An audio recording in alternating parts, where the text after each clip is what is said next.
Vamos unir os nossos corações e vamos dedicar este minuto a rezarmos pelas nossas crianças e os nossos jovens que passam pela enfermidade.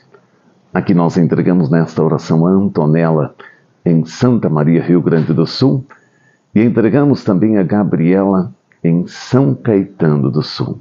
Que Nossa Senhora das Graças os abençoe e os proteja, Mãe, as nossas crianças e os nossos jovens, concedendo a eles a graça da cura, a restauração da saúde.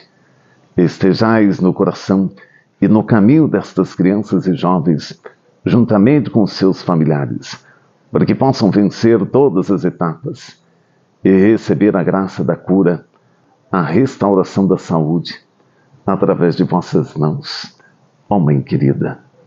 Amém. Amém.